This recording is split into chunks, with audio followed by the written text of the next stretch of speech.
the HomeTech Podcast for Friday, 7/11. From Sarasota, Florida, I'm Seth Johnson. From Reynoldsburg, Ohio, I'm TJ Huddleston. And from Pickering, Ontario, I'm Gavin Campbell. And welcome to the HomeTech Podcast all about home technology, home automation, and free slushies, right? You get the free Slurpee days, right? Yeah, 7-Eleven day. Yeah, you got to bring in like an aquarium or something to get free Slurpee. Maybe that's why I couldn't get a Slurpee at Sheetz. I don't know. Is that only in the States? I don't know. I think it's 7-Eleven everywhere. Do you have 7-Elevens up there? Canada, free slushies. I'm looking it up now because I will have something to do after we're done recording. 11 p.m. slushie. It's too You got to good. find the most obnoxious device you can put the slushie in, though. That's the whole deal. You know, people bring in like aquariums. They bring in like those giant cups, reusable cups they get at like the fairs and stuff like that. It's like shaped like a boot, you know, whatever fun shapes you can put it into. I thought you could only get it from the cup they have there, no? I thought that was what 7-Eleven day was. I don't know. We don't live near any 7-Eleven, so. What? The only time I saw them was when I was in New York or Florida. Oh. Yeah. We have a ton of them here. Yeah, we don't have them here. They're everywhere. Yep. Free. Oh, see, they put free small Slurpee. Yeah, you got a small one. Yeah, Well, we got restricted. People kept going with giant fish tanks and stuff. They're like, we got to stop this.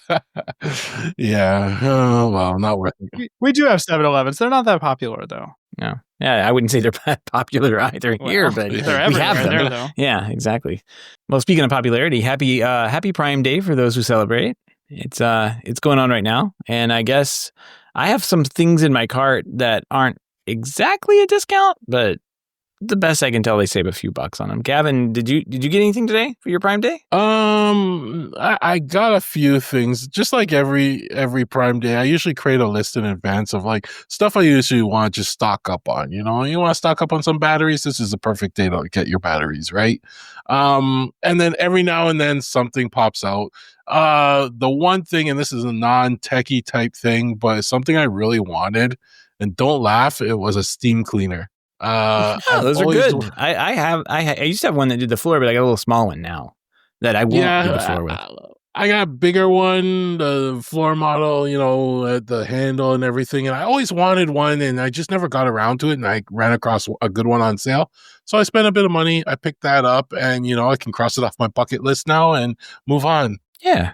Nice. And with nice clean floors at that. Like, they're nice to walk on when you get them all steamy. The other thing I grabbed, actually, some extra ecobee smart sensors. Ooh. Oh, Right? Are those on sale? I could use one or two of those. They were on sale, so I got a couple extra of those. And, you know, if you have an ecobee thermostat, usually in a house, your thermostat's not in the most ideal place for when it measures like the temperatures of your house and stuff like that. And that's where these remote sensors are great, because you can program them so that, say, at night, you only care about the temperature in your master bedroom. Screw all the kids' bedrooms and stuff, just in your bedroom. Exactly. You only care if it's the right temperature, and you can program it so at night it just monitors that and only turns on and off based on that, right? Or like I do when the fireplace is on, it automatically stops monitoring temperatures in a bunch of rooms and only cares about a certain area, because I know the fireplace is going to throw that all off, right? So it's good for things like that. So smart sensors make it that much better. Yeah, that's a good idea for the thermostat use case there. You say they're 20% off, so they're $100, or actually they're $100 normally. And my Camel says that that's correct, that they've not gone down very, very far. Yeah. But they're only 20% off for the Prime Day deal. It's just $80 for two of them. It's still a better price than paying $100. Not bad. Yep. All right, you convinced me. I should add one more. I've been meaning to get some of those because like they're nice to have around, and I have the what is that called? The flare system that integrates with it as well. So like if I have more sensors, I have more data points on what vents and stuff I can open and close. So yeah, just made you spend some money. There you go. Yeah, I don't think about it. I haven't bought anything yet. I want another battery for the lawnmower thing that I got. So yeah, and a bigger one. Big old battery, and they're not for sale very much. Like they're off a little bit, but not a crazy amount. You're talking like the tool battery. The 10,000 milliamp one is what I want. I want the big one. Those over the years, I always found them hard to get them on sale. Anytime I got those on sale was usually a pricing error online, and I just jump on it and got lucky like that, or it was just some random at one Home Depot was just probably trying to clear them out or something like that, and I got it on sale. So they're hard to find on sale batteries. All right. Yeah, tool batteries, I usually wait till the holidays and I buy a couple of them. They don't really go on sale that much. But a lot of times you get them with like a free tool or something like that. So that's how I got all my Milwaukee batteries. Yeah, these are usually about $200, and it's $159 right now. So not terrible. Is this for your Ryobi lawnmower? Is that what it is? It's the Ego thing. I have the Ego. What was it called? The blower thing, the blower, and I've got the Ego trimmer, and I went and picked up I picked up one on Facebook, and or a mower. So TBD on how well that actually works. Yeah, you probably definitely need a battery for that, because if I use my weed whacker and my my blower, it usually lasts like the entire time I need it. But I have a small property. Yeah, I feel like if I was using it for a lawnmower, though, it would not last at all. Yeah, and the one I have for the weed whacker and the blower is like a 5 milliamp or something. Like it's one of the smaller ones on the website here. Yeah. So a 10 amp hour, I guess is what it is. 10,000. Yeah, 10 amp hour. That one should last a while longer, I guess. Yeah. I don't know. I do like my Ego stuff. It works great. Yeah. I'm not at all like I'm looking at the off-brand batteries. This is a younger tool. Oh yeah. So I'm not going to spend the Ego pricing on here because they're not. Just buy the legit battery. It's fine. No, I don't think so. Lithium battery. I've bought a couple Milwaukee like refurbished batteries, and they are nowhere near as good as the original one. Does your mower have one battery or two? Just one. Just like a little push mower thing.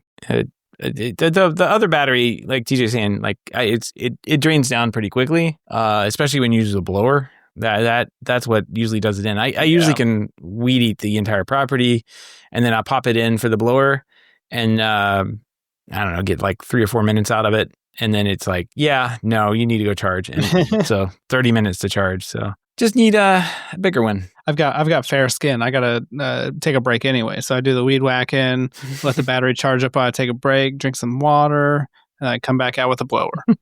I just work slow. It's just really slow.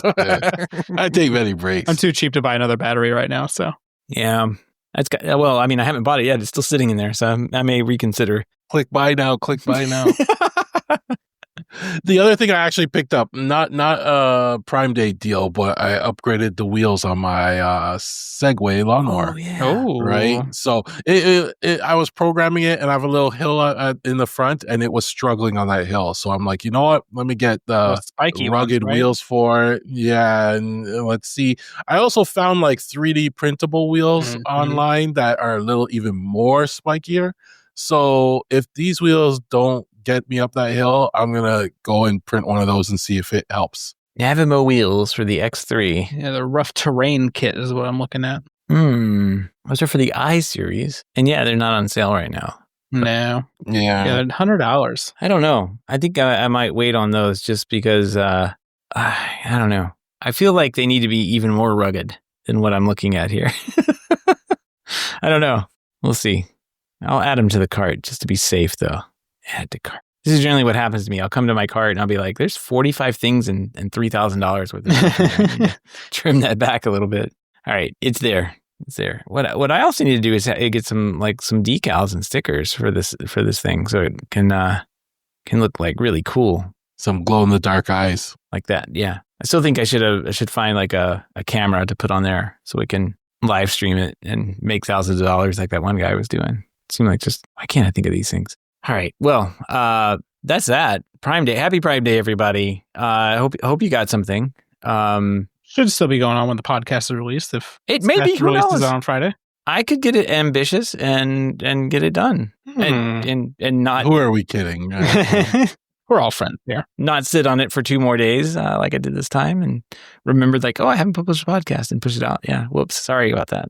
I did get it done, but it was over the weekend. What are you going to do? All right. We have a couple of HomeTech headlines. What do you guys say we jump in? Let's do it. All right. Samsung has rolled out a bunch of updates for its SmartThings platform, including a more intuitive interface for users to create automated routines. Now you can add them with natural language. So you can just say, turn on the lights when I get home directly into the app. Samsung SmartThings will process and automate that accordingly. This is kind of like the Google one we talked about a couple weeks back.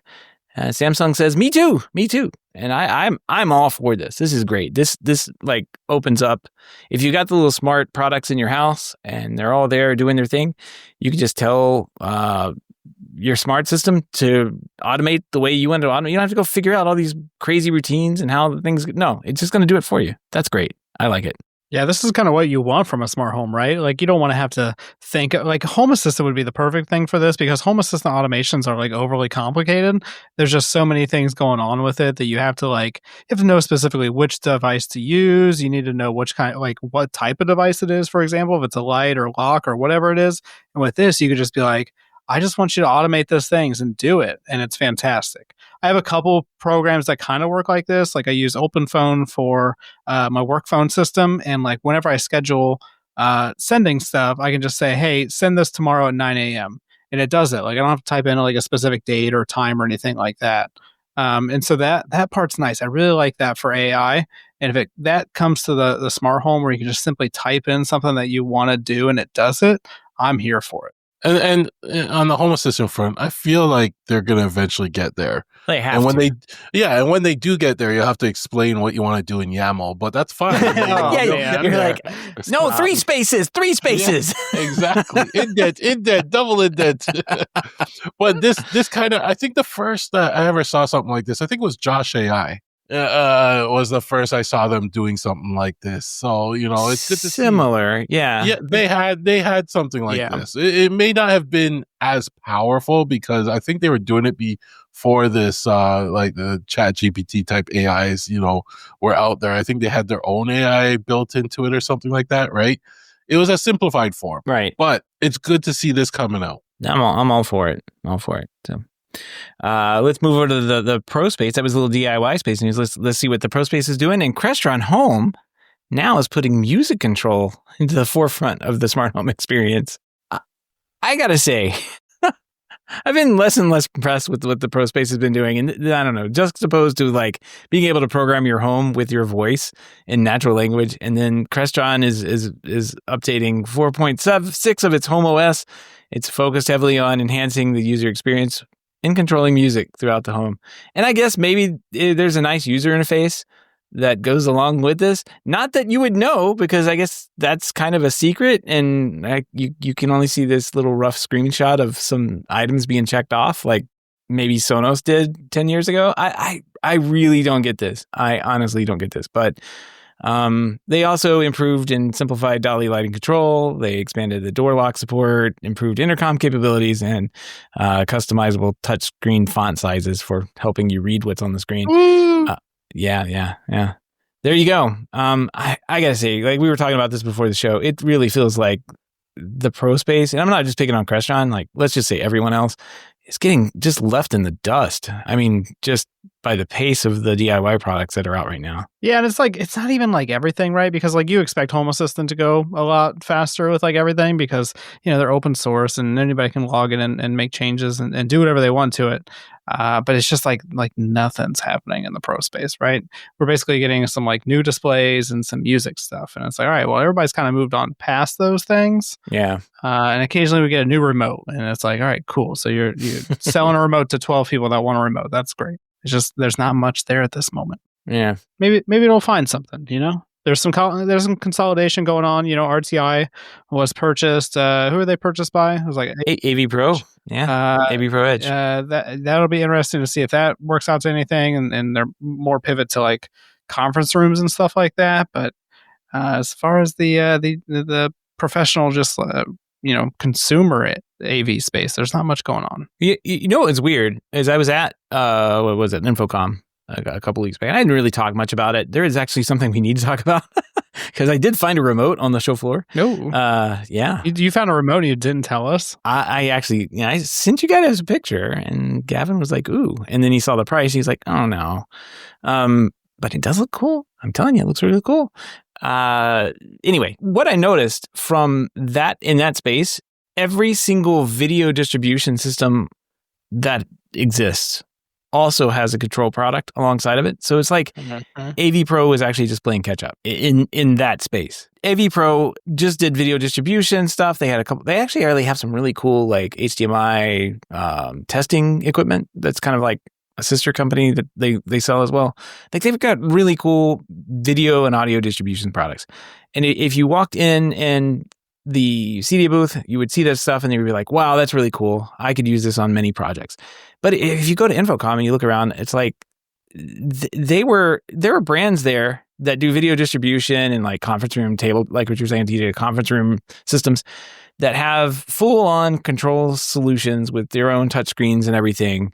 And you'd never even heard of these brands before. It's just some like random, like it's just what they do. Like it's what they have. And I kind of realized when I was walking around, like if you want to play in that space, like, and you want to have a video system, like an audio system, you got to offer the control system along with it. And I think that's what AV Pro was doing. I didn't really, from the consumer side, and I guess the pro space or whatever, and on the CDA side, I guess we should say, that one was like, wow, that's really strange. Mm-hmm. If you look at commercial ambitions, which they definitely have, it makes total sense because they look like every other company that had a video system in there. Yeah, I would agree. And RTI has been coming out with more and more commercial audio, AV stuff in general. So I think it was a good play. And RTI, I've always liked RTI for the most part.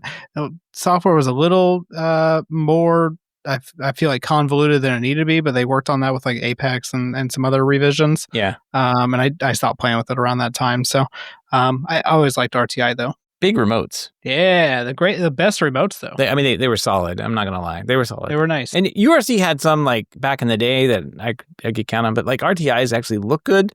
But they like you see them and you're like, wow, that looks really good. And then you could like see it in person. You're like, that's a big remote. Like you could kill someone with this remote. It's that big.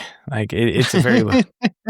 You got an intruder. This remote will take care of them. Yeah, you don't have to worry about it. Like you see them in the pictures and the lifestyle images, and it's like, oh, there's a remote on the table. You walk up and put it in your hand. You're like, I have a baseball bat. Like they're just large remotes. Anyway, but a good remote, and I know that they've been making progress as well with that Apex thing you're talking about. But should be. I did talk to somebody at the AV Pro booth while I was there, and they're excited about the collaboration they'll be able to do now that they have a control system. So I did find a remote while I was there, guys. We'll have to get this guy on the show though. He was real fun to talk to. I talked to him for like an hour on the second day, and they make their own remote. Integrates with Home Assistant. Well, tell them we can do the second ever podcast from a remote. Yeah, it's too bad. We've already done the remote from. No, it's not this one. I don't know where it is. It's over here somewhere. It's around somewhere. Yeah, from the Ava remote you sent me without a charger. So yeah, but it takes USB-C. So yeah, but I can't do anything with it. I assume there's software I don't have. No, it's literally just Android. Oh, it's just on the remote. Yeah, okay. Oh. It's literally just the Android Play Store. That's why it wasn't good. That's why I sent it to you. It was very slow. Honestly, if it was like the processor and the RAM was better, it'd probably be a good remote. But it's just so dang slow. It's not good. That's probably why Sorry. it was Android. It's probably why I just let it float away somewhere. Yeah. My daughter probably has That's why they're selling them 5 at a time. Yeah. Buy 5. All right. I have enough backup Harmony remotes right now that will last me a few years, unless their servers go down or something like that. I'll say, what are you going to do when they finally shut it down next year? Fire sale. Well, then the remotes I have will still work.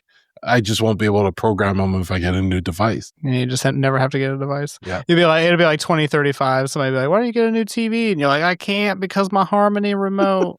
Yeah, pretty much. Yeah. I can see that happening. Yeah.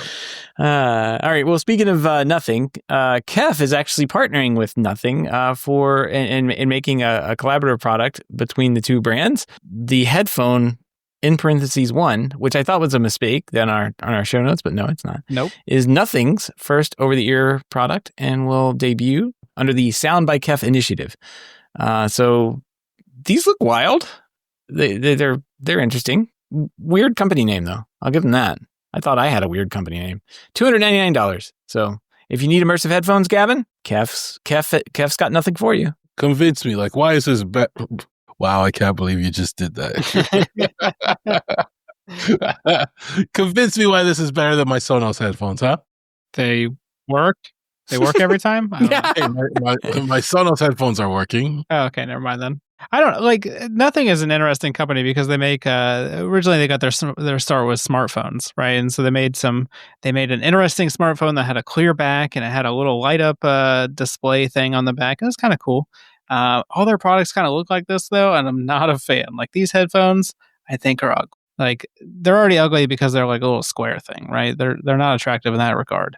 But I don't like the little clear thing that shows some of the insides. And it's like a skinned inside. So it's not like you're seeing the electronics and stuff, but it's not good looking in my opinion. Oh, I see on their website. Here's better pictures of it. Yeah, it's like exposed buttons or something. Yeah, and that's like their thing. If you look at their phone, the Nothing 3, for example, it's not good looking either. So I guess it's a statement piece. So they're mainly just for listening for music. It sounds like, right? So if you have you have stereo sound playing, it reacts to your head moving around and stuff like that, and offers the high res audio, etc., etc. Yeah, I guess if you really want something like this and you like the look of it, go for it. But my Sonos, like again, it does a lot more than this. Especially since I'm in that ecosystem. So, walking up to any TV and just pressing the button, it switches the audio over is like, a killer feature for me. I don't know. Here's some specs for you, Gavin. Maybe one of these will convince you. Up to 80 hours of playback. Pretty good. Okay. Sound by Kef. Whatever that means, yeah. Real-time adaptive audio noise cancellation. There we go. I think Sonos, does Sonos have that or is it the Apple? Yeah, they pretty much do. Yeah. It comes in black and white. So. Oh, you got color options. Okay. Yeah, so I actually have a pair of the CMF Buds Pro 2, which are kind of like an AirPods thing. They're just wireless earbuds. They were, I think, like $70 originally. Really? They sound really good, honestly. And they come in some fun colors. I actually got mine in orange. Oh, yeah, orange. So I like those headphones. So, and they sound really good. I'm assuming these Nothing headphones with Kef sound really good as well. I'm just not a fan of the aesthetics of them. Those look just like the AirPods, and they're like $28. So yeah, oh yeah. So they have like a regular line, and then they have a Pro line. Oh, and then they have a couple other options as well. You remember those? Like trucker Bluetooth headphones that people would wear in like the late 2000s? No, they still wear them, TJ. I was talking to somebody today, and they had one of those things on, and yeah. Like the full microphone have a version too. Like they were. Yeah, they have a version. It's called Ear Open. What? Yeah. People like those. I don't know. Yeah. Maybe it's a gamer thing. I don't know. At least it's not ugly though. It's not attractive looking. But if you go to their website, they're really trying to make these headphones seem like something because they got all these models on their page, and like one guy's in a spacesuit, and like he's the only one that looks like you should probably be wearing these headphones with your spacesuit thing that you got on. But yeah, they're going for a look. So anyway, there you go. I kind of like this headphone, the little wireless ones you should. Yeah, honestly, they work great. Nice. And I think you can use the little dial to control like the volume and stuff like that. It's like a little. I thought it was a fidget spinner, honestly, because it just like rotated and did nothing. But I think you can control the volume. It's the name of the company. Nothing. Yeah.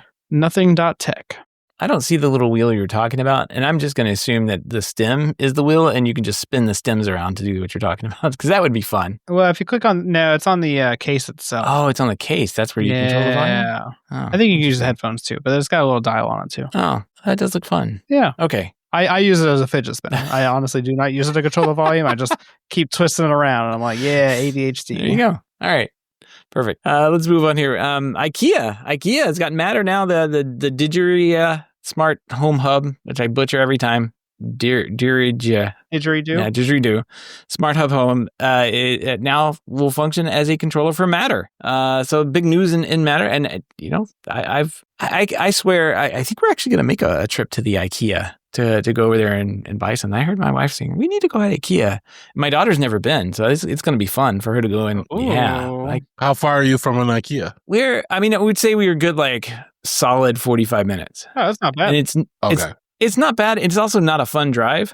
So it's like into traffic and the whole way. And it's like, it's not on the way home to anything.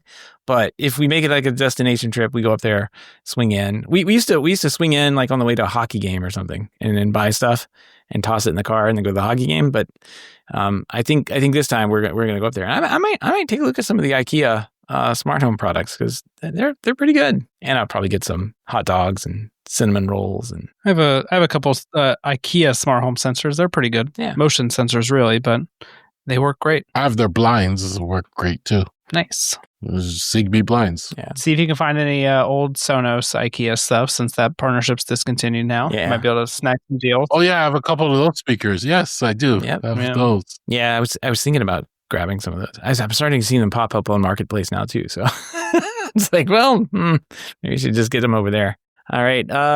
Moving on here, we got an update from UniFi, the Drive 3.0, which isn't for your car. It's for their the NAS storage stuff that they have, right? They're basically, I think from what I'm seeing here, like Synology and what was it, QNAP, those companies really need to kind of look out, because they're not on feature parity with these guys yet, but they're getting close. They're getting real close.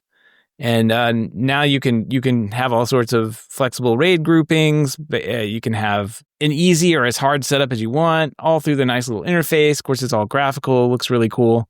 I also noticed that they had backup options for like Wasabi, Backblaze, S3 integrated in there now. I'm gonna say they're really up in the game here, and it won't be too long, Gavin. It won't be too long. They'll have Docker. There'll be a Docker that you can run on this thing. I bet you anything there'll be a Docker. You think so? You won't even need your servers anymore. You're Gavin. gonna have to shut them Get down. rid of them, just like Blue Iris. One time you're using Blue Iris, this archaic software, and next you can have UniFi hardware for your. I know. I was looking at this. It's the one thing with Unraid is I can mix and match drives. That's one of my favorite things, because I don't have to keep it all the same. In the UniFi drive in 3.0, you still have to keep the same drives for the raids and everything like that. But the one thing they did add is you can create multiple pools. So if you had like 3 8 terabytes and 3 4 terabytes, you can make different pools, have them at different speeds, different RAID types, etc. So that was pretty cool. That's something you No, you can. That's one of the features here. You can mix and match drives of different sizes on here. in UniFi. Yeah, that's one of their headline features. Yeah, so you can definitely do that I now. thought it was you still had to keep, because it's RAID 5 and stuff. You still have to keep it the same. But if you wanted to mix drive sizes, you create multiple pools. So one pool is RAID 5 and one pool is RAID 10. I don't know. It says flexible RAID groups, mix and match drives with different sizes. Right there. Maintain storage efficiency without hardware compromise. And design. I see where you're talking about where they do the pools and everything. Yeah, because that's how they explained it in the videos and stuff. Is that you could still keep the RAIDs, but maybe you put like all your 6 terabyte drives together. You put the 12. Maybe that's what they're talking about. Yeah. I think that's what they mean, is that you can mix and match drives, but you still have to keep them same in the same pool. That makes sense, I guess, to an extent, because right. Like you can do that in Unraid, but it doesn't make any sense, because when you do that, like you're going to end up with one large drive, and that can't be like what the parity drive is basically the biggest drive, right? You can't. It have has to anything. be the biggest drive, yes. Yeah. Right. So, but then every other drive can be that size or smaller, and you're pretty much unlimited with drives at that point, right? So that's one of the features, but I would be surprised if, like, with RAID, I think in general with RAID, you have to have all the same size drives anyway. So they'd have to go like outside of RAID and create their own technology or something to do this. Yeah, that's probably it. You're probably right, because they're still using RAID, and because RAID 5 was the one kind of what we're talking about with that single parity drive, but then they're using actual real RAID storage on the rest of the stuff. Yeah. So it is interesting to see what they're doing. I probably wouldn't move over, but I was thinking at one point of moving my drives to their own dedicated server and then have all my Dockers and VMs running on other servers. That way, I can reboot things without, taking down the whole share. But that's a future project. But this is good to see. And I saw in the comments, some people even noticed in the video some other unannounced devices on the racks and stuff like that. So I guess they were just different size drives, server mount. What do they call it? NAS storages. Oh yeah, they have like one with extra rows of drives that you can put in there. Yeah. In the videos, yeah. But the features look great. They're adding a lot of features. The backup features look cool. But Unraid is coming. Unraid's far ahead still. And they're coming out with some of these same features as well that they're missing as well. So I'm going to be with Unraid for a while. Just wait. They'll have a JBOD setting. You just click the you just click it off. I wouldn't be surprised. One day I may end up on a unified drive. I wouldn't be surprised. But for now, yeah. They seem to be doing a pretty good job. I mean, especially if you look at like what their target market is, like for like a small business, or even, I mean, it really feels like they're targeting Synology, QNAP, those types of storage solutions where you may need to have something in that market. I think both of those companies have like Synology for sure has a bunch of business apps that kind of they can run over the top that like adds a little value to their products, but I don't know. And they're a very interesting company because I find with their pricing, like things like, unless you go their high end stuff, they have things that are priced like it's not too expensive, but it's not cheap. So it's kind of like in that, I'll just add one of these, and then like $70,000 later, you have a whole rack going. Before you know it, your whole rack is white, a UniFi product. Yeah. So their pricing is very interesting for like, it's, for the pros and for the, the do-it-yourselfers. I like their ecosystem. Yeah. They are actually now traditionally in the past, and I guess the owner of the company has been like adamant against like any distribution or any working with any integrators because they add margin, they demand margin to be added to the product or whatever. So they're actually starting to do that now, especially on what they call the enterprise products that they have. And while we were at CEDIA, they were kind of announcing that they were going to be building some more margin, I guess, into the product line so that it was be accepted by those communities who traditionally have to have margin. And I've started to see a couple of those products pop up where they say, I forget what it is, like they'll have a little partner logo on the product now. Yeah, UniFi partner program. And that's fine at the enterprise level because they have the big money, but their pricing for us people at home, us regular people, is still like, like inviting. You look at it and it's not insta buy pricing, but you're looking at it going, this is affordable. I'll just buy one camera today. Well, if you're in the pro space, it's like dirt cheap. And it's funny because everybody, like people on like Reddit and social media and stuff like that, they're like, Ubiquiti's so expensive. I don't know how anybody buys it. And I'm like, I don't like, what are you comparing it to? Like the cheap stuff you buy at Walmart? Because if you compare it to literally anything else, like it's so cheap for what it is. Yeah. But the reason why I like them, and the same reason why I like Sonos, I'm one of the few, I guess, but they have like almost everything. Yeah. Right. For an ecosystem, you have from your switches to your routers to, you have your NAS drive. They have almost everything there, and you can just stay in their ecosystem. Their cameras, they're just, and they're expanding. And that's what I think about Sonos as well, is they have everything: the sound bar, the amps, the outdoor speakers, the indoor speakers, etc. I think they'll get bigger and bigger. Yeah, honestly, that's why I like Ubiquiti. Like the other day, I was doing a job for an IT company, and it was like a finished drywall ceiling and walls and stuff like that. And they're like, well, you need to put 2 access points in the ceiling. And I'm like, honestly, I would just buy 2 wall mount access points to be done with it. They already have wall data jacks there. Like, I'll totally cut holes open if you want to, but I would just spend the $400 and buy 2 access points that mount on the wall. And they're like, yeah, that sounds like it makes sense. And certain vendors, they don't have that option. You just mount a regular access point on the wall, and it would not be a proper thing. So yeah, and so we'll say like if you look at like the enterprise Wi-Fi access space, so like I would traditionally I have like a bunch of ruckus stuff around because of the previous employer I had, and like I was just given it. So like I've got 2 $2,500 access points in my house, but like the difference between those and UniFi is, I mean, they're a little more stable. I had all sorts of problems with UniFi when I swapped them out, no problems at all. But I would cry, if I paid that much money for an access point and it went bad. If UniFi goes bad, you just throw it away and you get a new one. Right. You get the next model that's already come out since the last time so like they're forgivable at the price points they're putting stuff at. Anyway, go UniFi. This looks pretty good. I just ran across, we were talking about their pricing. There's a $5,000 Cloud Key Enterprise. Yeah, and when you look at those things, you look at the features, you realize why it's $5,000. I mean, right? I like, don't. Their uptime. Their uptime. So if you bought a $300 AI horn, you don't have any room to talk about too expensive products. Exactly. What does your AI horn do again? This is massive. I mean, this is essentially just a computer, right? It's a computer with 256 gigabyte SSD, it says. It's got a little touchscreen on the front and one 10G land and redundant power supplies. It's in a computer case is all it is. So It's the touchscreen $5,000. costs like $4,500. What device is this? This is the Cloud Key Enterprise. Go into the advanced hosting. You're probably paying for you get extra support. Oh, look, it's got a cover. 1,000 UniFi devices and 10,000 clients. Yeah, see, and it's got redundant power supplies. Like, there's so much more to this. I need this. They have redundant power supplies, but they don't have the little module thing that connects to their own power supplies. The UPSs that they have. Oh, man.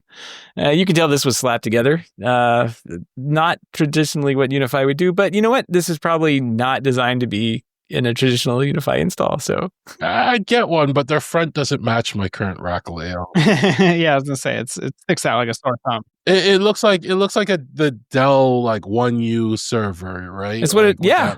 Front pieces, yeah. Well, you can get the little covers now. I saw that they were selling the extra covers for those like the NVR, the Pro NVR one, the big one. You can buy the NVR, but if you want the little LED cover that makes it pretty, you got to pay more. I'm good. So I need this 100 gig switch. It's only $4,000. 48 25 gig ports. I don't know. Sorry, we can't go to Vegas this year. I got to buy this enterprise campus aggregation switch instead. It's got ether lighting on it, so yeah, that's the key right there. That makes it worth it, I think. Yeah. Oh man. All right. Well, UniFi, fun stuff. All right. All the links and topics we discussed tonight can be found over in our show notes over at HomeTech.fm/534. All right. Nothing in the mailbag this week. We do have a pick of the week, and this one is over in our Slack channel. And I if you're in there, you're a patron of the show. We thank you very much, but you can actually see this. You can see this live. We'll put a link in the show notes, I guess, that'll bring you straight to that post. He made this, this morning, I think? Yeah, it was this morning. And he got some buy-in. He basically successfully got his wife to say, yeah, I like the smart home, which is something. I mean, mine doesn't say that at all. But what he ended up doing was, I guess he has a door kind of just like mine, where at my house, I've got a couple of these where like if you open the door, there's like a closet door behind it and it can like, just whack it essentially, right? So he put, I guess, across the top of his door frame, he's put like an LED strip light. And if somebody is behind the garage door that you can't see through, and they're opening the closet door, so you don't like wreck into them and mess the doors up and everything, the light will turn red and blink to catch your attention. So you don't just like run straight into them. And what a great idea. It's brilliant. When it closes on the inside, when it's clear, it turns green. Genius. Love it. This is one of those like home automation projects that, after you implement, you're just proud of it. You look like a superhero, right? I have a similar setup at our place for my garage door, and because the washer and dryer is there, that if you open the garage door and the dryer open, you could break something, right? So what we did, we're just in the habit of locking that door. So if you walk up that door from the other side and it's locked, to unlock it and just slowly push it open before, to make sure. But this is a much prettier solution. I might want to implement this. My only fear of implementing something like this is you become so reliable on it that the day it doesn't work, and you bang the person on the other side or something like that, you're never going to hear the end of it. You might as well just pack your things and walk out. You'll be locked out on the other side of that door. Yeah. So it is. He says that his wife asked for a warning light on the garage door so people would come through and bang into the closet door if it was open. And he also added a spring hinge to the closet door so that it would close by itself if nobody's, hanging out in the closet to keep. Yeah, mine, one of them, I think it's the bathroom. If the closet door opens too far, it kind of slips in behind the actual door handle to the bathroom, and then it'll get stuck there. So you actually can't close the door anymore, and you can't open the door anymore because there's a door bracing it open. It's not a good situation. only been in that. I think I had to take wiggle the door handle a bunch to get them to unlink from each other. But yeah. This is a smart thing to do with technology. Really cool video too. This is how you solve a problem. Yeah. Oh, he said he's got to go back and to hide some of the wires. He's using a bunch of ESP32s, and so it's still a work in progress. But Yeah, cool. Hero. Greg's my role model this week. So He's pick of the our week. automator of the month. Automated of the month, yeah. Give him a trophy. We'll put a picture of him up in the Slap channel and pin it. Yeah, there you go. All right. If you have any feedback, questions, ideas for the show, picks of the week, give us a big shout. Our email address is feedback@HomeTech.fm, or you can head over to HomeTech.fm/feedback and fill out the online form. I'll make it through, I swear. Before project updates, we got Home Assistant updates. We've got 2025.7, which is out. It's out now. It's out today. It's out now. Yeah. So there'll already be a new one by the time Seth gets the show published. Yeah. Well, before we talk about that, big news from Nuki. Nuki is joining and it joins the Work with Home Assistant. Another company, another one. They're just cranking them out these days. So they've got smart door locks, lock attachments, and keypads. So there we go.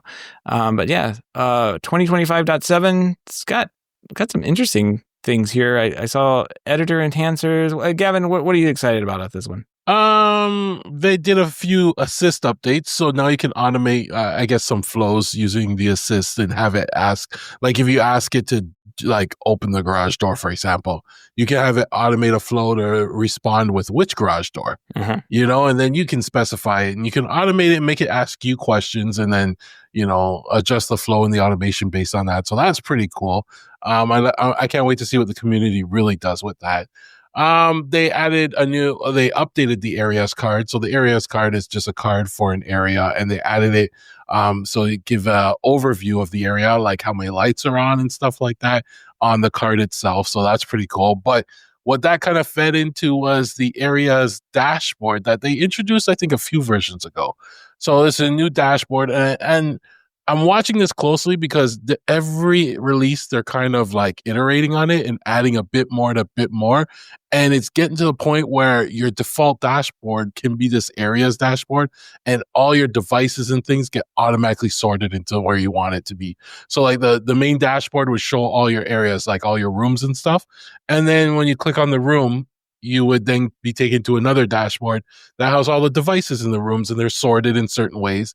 And it knows these things based on where you put the devices in that room or what rooms you put these devices in. So again, I've said it before, they're moving slowly to I guess the end state is this dashboard will be generated. You'll be able to customize it in ways, but it'll also be automatically updated when you add a new device and assign it to a room and do things like that. And that's eventually what I want from Home Assistant, what a lot of people want from Home Assistant, right? It's what TJ wants. Yeah. Yeah. And, you'll still have the power of creating your own fancy dashboards if you really want to customize, but this will be the automated one for people that don't have time. Me. It sounds like me. That's what I need. And you might want to look at this one right now because it is pretty good right now. Like with what it can do, it is pretty good, pretty simple. But they'll be iterating over it. I can see they need a couple design changes here and there, but it's getting there. We need liquid glass. Yes. On that note, the glass was all the hype and everything, and they've really toned that back in the latest beta release of iOS. I don't even see any glass anymore. It's like, yeah, I think they got a lot of flack for that. But anyways, the integrations dashboard got some love. The Real-Link integrations are getting a lot of love. I think Real-Link's a work with Home Assistant partner, I think, right? Yes. Yeah, so they're getting a lot of love, a lot of new features, et cetera, et cetera. And then I think, Seth, you mentioned the full screen code editor. So if you're editing in your code in the YAML editor and stuff like that, you can now have a button that will open it up to full screen so you don't have to work in this little window. No. And you can do all your YAML programming in there and then minimize it back. And, it's nice. That's a quality of life improvement for people like me. Definitely what I wanted. Yeah, I upgraded just for that one. I got to see this areas dashboard is actually what they should be shipping. I mean, it says I'm playing with this right now, and this is way better than. Yeah, and you can turn on and off areas, hide the ones you don't want shown. You can go into an area and hide devices that you don't want shown in that area too, right? And then the area card can be customized so that I can show like quick lights and stuff like that. So yeah, I see. Like I said, I don't think it's there yet, but you're seeing where they're going with this, and it's getting better and better with every release, and it takes time. Yeah. in the pro space, this would be like a 2-year release from now, right? To get to the final thing. We're going along on the journey with them every month. Yeah. There's probably a way to edit. Oh, I can YAML and edit. Yeah, edit in YAML. It just kind of has a basic few buttons for the overview of it, but you can like turn on and off the lights that I have in each room with one little click there. It'll tell you what's on. But what it doesn't, you're right. You have to drill down. Like if I wanted to go control the TV light behind me, I could turn that on and off. I have to go back into the garage and then select it from it. But I don't know. I think this works really well. Because it doesn't expose, like the dashboard I have exposes everything. And I'm like, I don't need to know any of this. Like it's absurd. I just want to turn on and off my lights. Looks like I have 32% of fuel in my car, and 90 miles to go. But like I said, I just want to turn on off the lights. I don't want all this. I also saw on the dashboards thing that I could set one as default. I could make that one default, but I can't. I don't see how to do that. Doesn't make any sense. Shouldn't you be able to set the areas one as your default dashboard? Yes. Oh, there it is. Yeah, you had to do it after. Okay, done. All right. Now areas is my default dashboard, and I won't have to go look at the ugly default dashboard ever again. Enjoy. Yeah. Enjoy. And then every time you upded, it will just get better and better. Yeah, exactly. I don't ever have to touch this thing again. I'm done. Home Assistant is fixed. This is great. That's nice. I like it. All right. Well, that concludes my project work this week. You updated Home Assistant and you set your default dashboard. All right. Oh boy, it's too good. I like it. I had to mow some this week. I think we talked about that last week, where I was like, I'm gonna have to get out there and mow this forest that I now I'm owning. And I did. So you can see a picture of that. It's actually in the show itself. I embedded that in there as I was complaining about having to do that on the show. So if you go look at the show, you're listening to it, look at your podcast player about the time we get to this point on that show last week, and it'll have a picture of what I had to push this stupid lawnmower through. I couldn't get the battery for the new lawnmower isn't in yet. So I basically had to fix my old lawnmower, which I didn't want to do. But I cleaned out the carburetor, got a bunch of carburetor cleaner things, sprayed it in there, took it all apart, put it all back together. Stupid thing worked. It cranked right up with one pull. So shout out to Canada for making a really good engine I have never serviced at all. Never even. Wait, what engine is this? I don't know. Why is it Canada? It says it's made in Canada. They did a good job, man. I can't fault them. You're welcome. I've never even added oil to this stupid thing. I want it to die, and I want to push it out by the street and let somebody run away with it. I don't want this thing anymore. But unfortunately, it's the only thing that's working, and I was able to mow the lawn. So. After I cleaned out the carburetor, it seemed to work fine. Just I'm so over and done with it. I'm ready for it to go away. So the backyard's all mowed now. I've released one of the robots down there, and they did pretty good for a while, and they got stuck, and I had to go get them out of the ditch. But I think now it's at a maintainable level. It's kind of low, mounted low, or cut low. The robot can go down there and do its thing every day. So you just need to turn that place into like a garden or something like that. Forget all that grass. I know, right? How do you maintain it? Just put some rocks down. I guess the hurricane would like wash it away, but yeah, just kill the grass. You don't need grass down there. No, we were talking. We want like a deck on the backside of the house, and then. Yeah, I think it needs to be like tiered or something, right? Yeah, like a retaining wall kind of thing. Yeah. Do you not have like alligators that come out of that creek right there? I mean, you see the foliage there. Like I would not know. Like he would just be walking down, like, oops, actually I ran over an alligator. Yeah, it would just be like, hey, it's gonna bite your leg, and it just comes out and bites your leg. Yeah, and it's like 15-foot grass down there. I can't see the creek. I know there is a smaller alligator down further by the bridge, but it's not very big. It's a little baby one. So no alligators as of yet, but maybe one day, who knows? Anyway, that's I got that, and then I woke up. I went inside last night and we were watching something on TV, and I'm like, I'm hot. I'm like doing stuff on my computer, and I'm like, my computer is really hot. I'm like, maybe that's the problem. No, the stupid air conditioner was out because it's July. That's why. And every year it goes out in July. I'm like, okay, must be frozen up. It must be full of water. Must not change the air filter, which I didn't, but I went ahead and did last night too. But no, a capacitor blew up in the unit outside. And I will say, if you ever run across this and your unit outside isn't working and you're comfortable around high voltage electricity, first of all, just turn off the breaker and then there's no electricity in there. Done. But 9 times out of 10, it's probably a stupid capacitor that's not working. If the outside unit is not spinning, like there's no like fan blowing around out there, or you don't hear the compressor running, it's probably just a capacitor. And it's a $30 part, so you don't need to call anybody out. I found there's a little appliance store around the corner from us, and actually ended up sitting there and talking to those guys for a lot longer than I probably should have, because they were cool sports, and they also had air conditioner in there, and so dual use there. But I did come back home, swap out a capacitor, flip the switch, and the stupid thing just cranked right up. So you know, up here, like if you were to call somebody to come do that for you, they could charge up to like $500. Yeah, I could see. I mean, I think it was going to be a $90 or $100 charge just to send somebody out. I was like, I know what it is. I just need to go find. Yeah. For me, it was actually like finding the place that sold the capacitor was going to be the lift on it. But I had seen this little store is like there's an Ace Hardware store on one end, and there's a pawn shop, and then this little tiny store that has like one door. I didn't think they had anything in there. And I went in, holy cow, it's like a full blown like appliance. Like they have every refrigeration thing that you'd ever want. And it's just a family owned business. I've probably been there 100 years. But yeah, I was able to, they have fan blades up on the wall. It's just like going in, you know, I kind of grew up in the air conditioning business. It's just kind of like going into one of the old supply houses, from a long time ago in the 80s.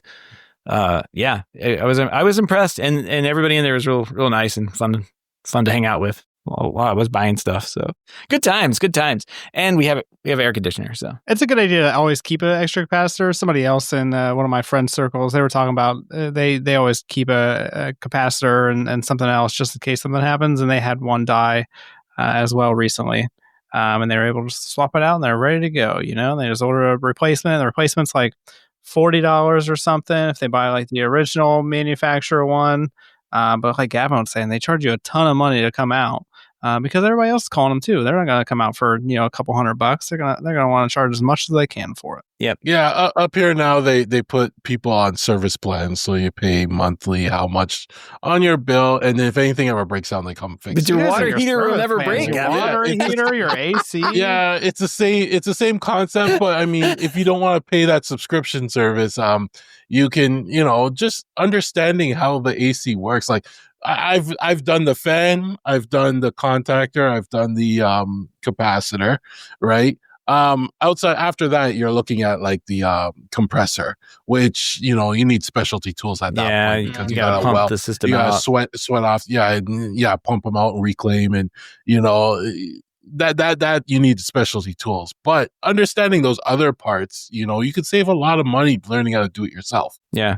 And I say like the blowing out the drain, they have a thing called pan tabs too that you can pop in there that will keep the sludge from like building up from the water vapor. Yep. Yeah. So just all sorts of like just basically cleaning it goes a long way. So and I've been I've been learning a lot about this from a friend recently. But the two things that he's constantly drilling in people's head is one, change your filter. Yeah.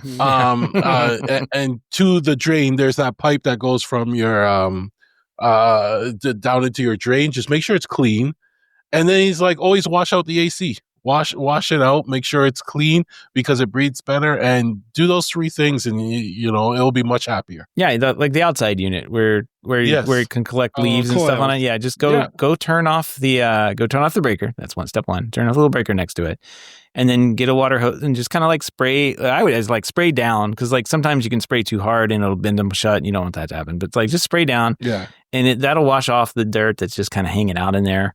And then if you hire an AC company to do that service contract thing, they'll come out there once a year and do that for you. Yeah. Because it honestly just makes stuff last longer. Because that's all. Well, yeah, what I used to do is go and scrub those things and clean things out and complain because it was hot. My dad will eventually listen to Always this and hot crack there. up. Yeah. Yeah. That's the wanna worst do thing this. about being an air conditioner repair person. Like, you literally show up, the place is hot. You fix the problem, cool air is coming out. No, you got to leave. Back out. Next hot house you go to. It's the worst. Oh man. Well, that's some home maintenance tips for Yeah. today. Next week we'll talk about water heaters, but Save some money. Well, just rent one, evidently. Yeah. no. Yeah, it does. I mean, it's like, well, let's save some money. Like, and it's funny. TJ brought up the backup capacitor. My wife said, it's like, literally just said that to me before we recorded. It's like, you probably should just go get another capacitor because it never fails. The stupid thing will die, for whatever It's reason. gonna happen again. Yeah, it's gonna happen again. Those things get overheated and just stop working or pop or whatever. So yeah, $30 to fix the air conditioner versus a few hundred out of pocket. Yeah, $30 done. Anyway, that's all I got. That was my adventure. TJ, what you do? I also did home stuff. Woohoo! Surprisingly enough, I know I never do home stuff. No, We'll never. talk about it on the show, but this week I put in a sunshade sale. I think I talked about this last week, but the previous week I actually got it installed, and so I hired somebody to come out, and I bought all the wood and stuff. We put 4 6x6 by 14 foot long posts in the ground. Is a pressure treated structural 6x6 post, and so they dug down 4 feet into the ground and they put concrete in the hole with the wood. And I have 4 giant posts that just stick out on my yard now, 10 feet above the ground. And I attached a giant sunshade sail. It's a 24 by 16 foot sunshade sail. If you don't know what this is, you've probably seen them like if you go on like vacation, maybe like a tropical place, or Florida, for example. Everywhere here, yeah. Like like above a pool or above a patio. It's kind of like, I say it's a poor man's pergola. Because it kind of is what it is. You have to take it down if it gets like really windy and stuff like that. Yeah. But it's the same concept. It's got a roof. It's got some posts on there to hold the roof up, and that's it. And it's been fantastic. It's the most shade we've ever had in the backyard, and it takes up basically like half of our yard. And the sun sets or the sun rises behind us and it sets in front of us, and so no matter what, we're always in the sun in our yard. And so this has just created a nice spot of shade for us to hang out. I kind of went overboard. Okay, and let's pause you there because like last week we talked about the 4 posts that you were gonna dig and have somebody come and install. Yeah, and then the literal like you're like, oh, these guys knocked this out. The next post you had on there, holy crap, man! Like you. It was like one of those reveals on the like the do it yourself channel where they're like, and now we got this home theater, and they have like everything all made up in the house, like insane, man! Like lights, yeah, furniture, everything. You went all out. Yeah, well, so I've been collecting. I don't know. Have you ever bought patio furniture?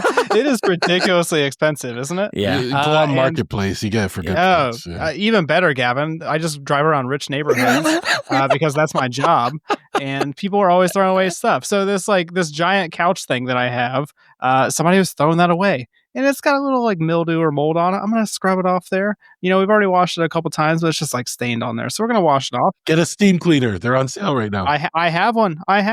There you go. But yeah, I found a couple furniture pieces. If you see on like the back right corner of this picture, we'll post a picture of the sunshade sale. But I got like 2 chairs and like a little couch thing that's outdoor as well. And I got those for free off the curb too. So I saved a little bit of money with what we're doing.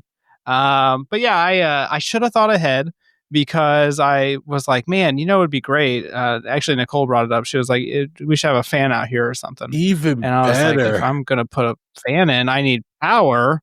And so I ran power from the house. Luckily, when I was redoing the 3 Seasons room, I added 3 new exterior outlets.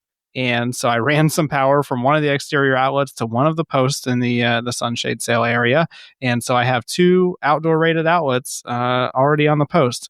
And so I have some lights hooked up with a Zeus Smart outlet, so I can turn those on whenever I want to. Probably going to get like a bug zapper or something because we have a ton of like mosquitoes and stuff. I'm surprised there's not an outdoor TV installed. Nah, I don't need a TV. I don't need a TV out there. So first thing I would say you should put in Put in a mister. Ooh. A mister. Come on, put in a mister. That would be so awesome on the hot days. I'm And gonna have to dig a faucet over here, ain't I? and second of all, I found the mosquito zapper you need. Yeah, see, I need one. Oh, this one's where did I put it? So that's the problem, right? Is it like because we don't spend any time outside? I've never really like paid attention to the yard and stuff, except when we're gardening, you know. But now that we have shade there, I was like sitting out there the other day, and we have these little like bugs everywhere. I think what I found is that they're called leaf hoppers, and they're like little fly-looking things, but they're just like coating our yard. So I'm trying to battle them right now. So there's it's on Indiegogo. It's a portable mosquito air defense system, and it can shoot down up to 30 mosquitoes per second. It's LiDAR guided. It has a 6-meter kill zone. It can gauge distance. Oh man, $500. This is half the cost of the sunshade sale. Yeah, right. Think about how if you've ever seen those videos from like Israel when they have like the protected dome or whatever the Iron Dome, it looks like that with like a mosquito comes flying into the zone and it's like it's gone. There's smoke left behind. like the best video is the guy just sleeping happily in his bed and this thing's sitting there going and it's just killing I would sit there and be so entertained by this. It's IP68 waterproof design. You know, TJ, you gotta get one of these. Maybe I do need this. We need a couple more subscribers before we do that. A couple more Patreons. We're not going to CES, but we're getting this. Yeah, that's right. But put this in the show notes for the listeners because you just have to see this in action. Like, I feel sorry for those mosquitoes. I don't. Oh yeah, no, but you know what I mean. They don't have a chance. Look at this, already funded, fully funded. So yeah. Up to 30 mosquitoes a second. Like, think about that. Oh man, I'm thinking about it. I'm gonna need it. We have a lot of mosquitoes. I need something that kills flies though. We have a ton of flies. I just got my backyard sprayed. Hey, how about this? If you see something flying in my backyard that's not a bird, you should shoot it down. I saw this giant like black bug in my yard the other day, and I instantly smacked it. I was like, I don't know what this is, but I think it's gonna hurt me. So I need something that fights flying insects. Yeah, I just got my backyard sprayed for mosquitoes, and I do that every year, and it gave me back use of my backyard. Like, it actually works. They spread it, you know, and I love it. Right. So now they come every couple months, they respray, and I'm happy. Yeah, I was thinking about doing that because we do get a lot of flying insects around us, unfortunately. So yeah, a huge difference. I think I have to change the orientation of the sunshade sail. So basically, right now, because the backyard is taller than the front of the yard, I have the sunshade sail in the back fence line. It's set like a foot down from the post, and then the front posts are set down like 30 inches. But I think I have to like change the orientation. People keep telling me I need to do like, I think it's called canting, where basically like one corner is tipped down in a direction. And so that helps with like the water runoff and stuff. And at first I thought they were crazy because it's a permeable cloth. But it does like hold moisture and stuff, and it sags down a little more than it did like when I first installed it. I also have to get some shorter turnbuckles. Because the ones I have are a little too long and it doesn't get it like completely tight. And so there's like a little bit of a dip in the middle. And like, unless you're 7 foot tall, it's probably not a big deal. No, so Gavin can't go on. Yeah, I mean, Gavin's like 8 foot tall over there, so he's going to touch the top. Just poke a hole in the middle and make it a water feature. This is the waterfall. Yeah. But I went all out. I bought a nice sunshade sail. Like usually they're just like made out of cloth. This one's got like a metal guide wire around it, and it's got like little metal things that actually hold the cloth onto like the post and stuff like that. So I'm hoping I only have to take it down when it gets like really windy or it snows. Because my goal is to just leave it up. I don't want to deal with it, honestly. It's big. It's 24 by 16 foot. It's huge. Yeah, snow can't that can't hold snow. No, I don't even want to though, because it'll ruin it anyway. And it was like $200 for it. So that looks good though. It really does look good. And I mean, talk about transforming the area. Yeah, it's fantastic. And it was like the whole thing, I think, was like $1,000 or $1,200. So it wasn't the end of the world. I tried to build it in case I wanted to turn it into like a pergola or something in the future. So I'll have to add more posts if I do that or something like that. But I want a 6x6 post because I wanted it to be able to support something at some point if I ever wanted to do that. Yeah, you put some trusses across there. You get a little outside house. Yeah, that's right. Neighbors will hate me. Exactly. Put some cameras on it. They'll stay inside. They won't look at it. But that's the only project I have going on. I'm posting some more stuff to my YouTube channel. I've this week I found out that you can schedule posts with YouTube, which is nice. Yeah. So that'll help my laziness a little bit. So this week I have a bunch of posts going on about how to dig irrigation lines or landscape lighting lights in. I'm just doing little YouTube shorts. I'm recording it with my Ray-Ban Meta glasses. I'm not really trying to do, a bunch of editing and a bunch of crazy stuff. So I'm trying to keep them short videos, but informational. So I'll link that as well. It's interesting if you never dug irrigation lines or landscape lighting and stuff like that. It's really not that hard. The hardest part is sweating out in the yard. So I'm jealous of the Ray-Ban glasses, and I kind of I'm feeling like the FOMO on those, right? They're fantastic. But then I'm looking at this mosquito thing. I mean, if it helps you, the Ray-Ban Meta glasses are half the price. Yeah, they are. They're coming out with better Ray-Bans, so better battery life, etc. Do they kill mosquitoes? Not yet. Feature request. Zap whatever you're looking at. Yeah. I could get a battery for a lawnmower, a mosquito death machine, or some glasses with cameras on them. It's a tough call. Gavin, got anything going on? No, this week, family issues, so it's my week off. So again, we've been doing some outdoor things, kind of like TJ, the weather's warm now. We had some heat spells that were pretty bad there, but now it's kind of tapered off a bit. So yeah, just, getting all the outside patio equipment all fixed up and stuff and enjoying the nice weather. Jumping in the pool. Yeah, your pool setup is always nice. How's the irrigation line running into the pool working? Is that still working fine for you? It's awesome. Well, because with the heat wave too, you had the evaporation of the water, so the pool level dropped. But I'm sitting there in the kitchen and just say, hey lady, turn on the backyard pool water. And bam, it goes on. And that's one of the things that I was always a little nervous of, would you forget it on or whatever, right? But the way it works with, I have one zone from my Ratio that handles it. So when you turn it on from Ratio, the Ratio will run it for 15 minutes. And that's local on the box. So even if the cloud goes down, it's going to still turn off the valve.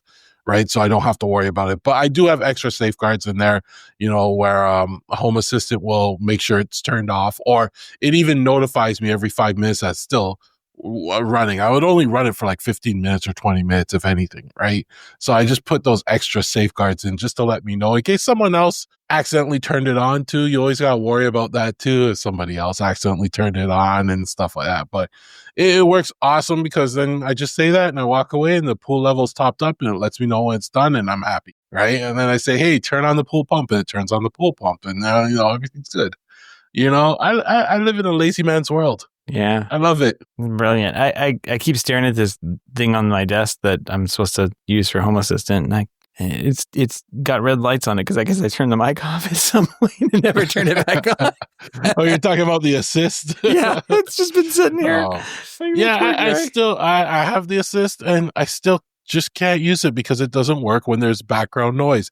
Every video I see of people, doing all their tests and showing off all their cool things, it's in silent rooms. Mm-hmm. Right. Yeah. And I'm never in a silent room. I would have the TV playing, and that's again back to Sonos. I'm one of the few that probably do like Sonos again, but that's why I like having the A-Lady built into my Sonos setup, because when you're watching TV, those microphones still pick you up perfectly. And I say, hey, A-Lady, and it turns down the volume on the TV and everything, and I can talk to it and do everything. And that's what I like about that integrated setup right there. Whereas with the Home Assistant Assist, you can't do all that stuff, right? Yep, it'll be talking. Yeah, maybe one day it'll get there. Yeah, one day.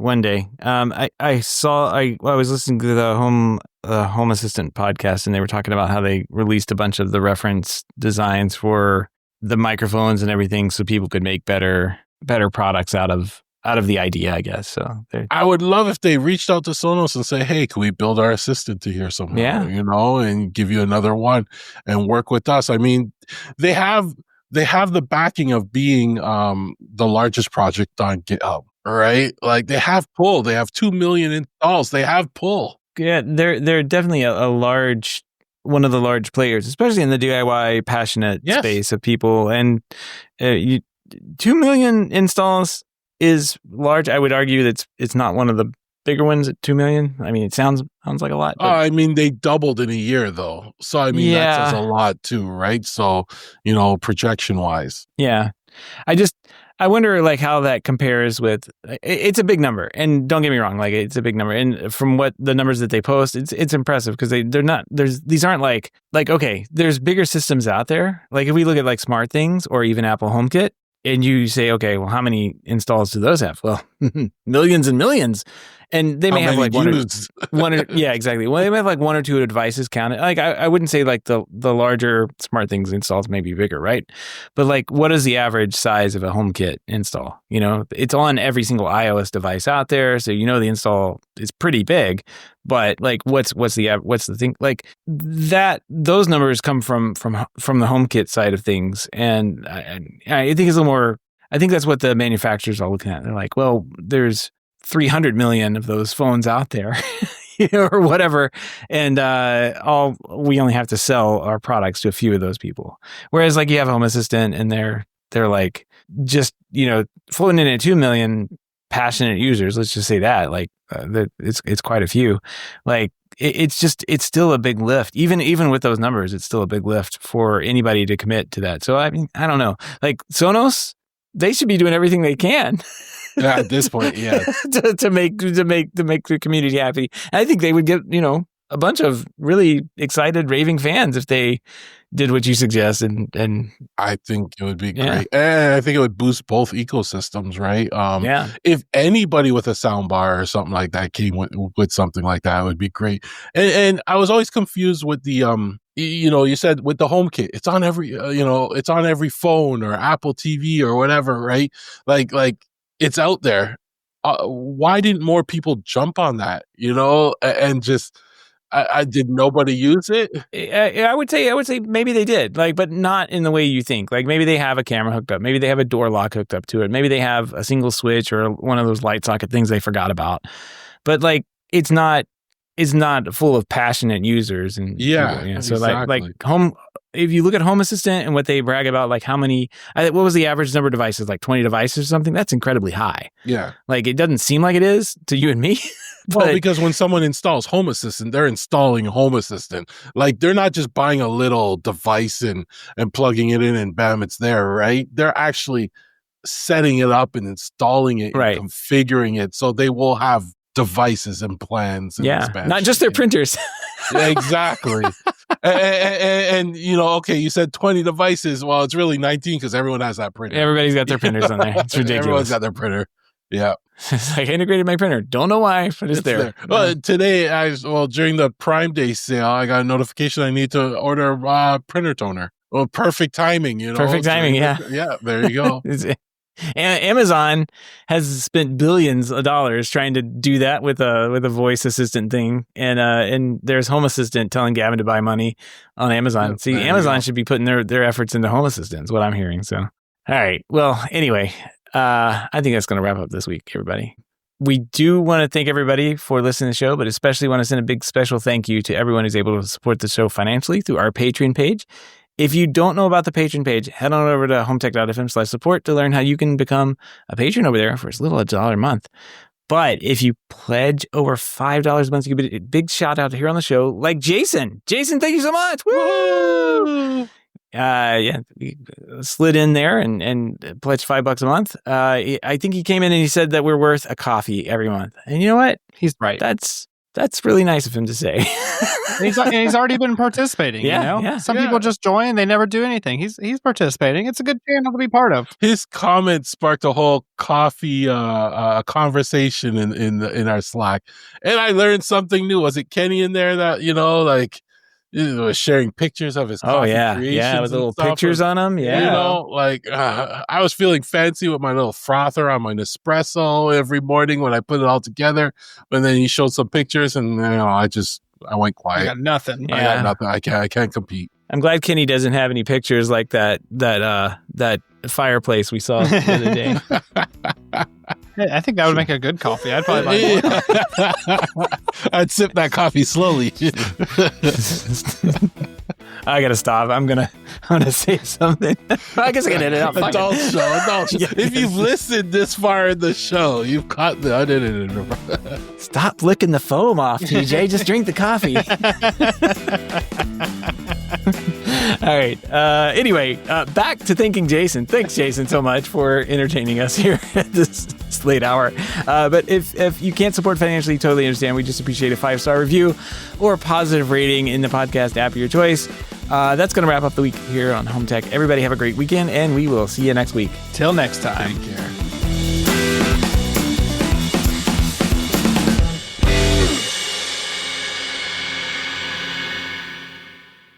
I'm not going to look at my coffee the same tomorrow morning.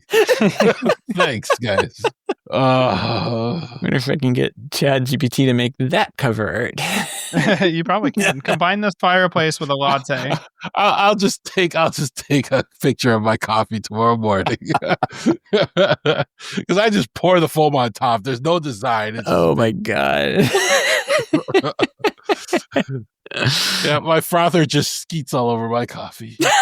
It's just like Or just Why is your crotch burned? Coffee accident.